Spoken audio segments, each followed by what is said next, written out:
We're going to make a white sauce. We start using 100 grams of butter.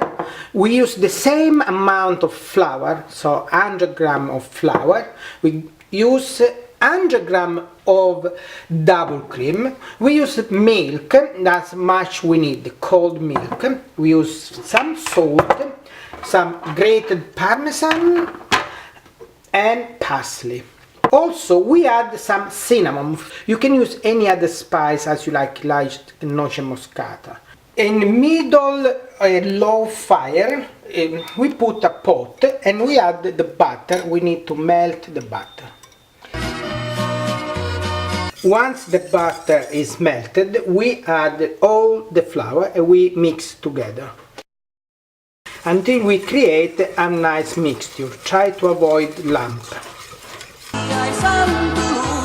Once butter and flour are mixed together, we add first the double cream. We mix the double cream with the flour and butter. And now we start adding milk until we have a nice cream without lump.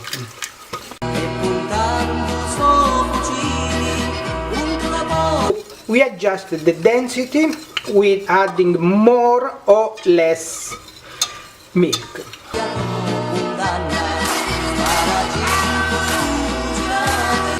We add a pinch of salt and we mix until it starts slightly boiling, when we start to see the bubbles. Now, once we have mixed butter, milk and flour, we add some Parmesan cheese.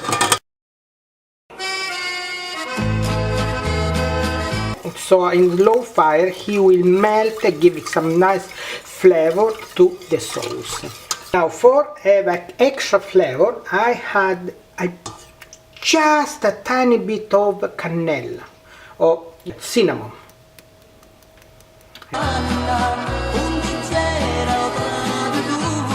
We cook for 5 minutes until it starts slightly boiling, and then we can leave rest. Stirring to avoid that they create lumps. Once the sauce is ready and nice dense, we drain the pasta and we add the bechamel or white sauce on the pasta. You add as much sauce you like. I like very rich. Okay, and then we add nice parsley. Enjoy your meal.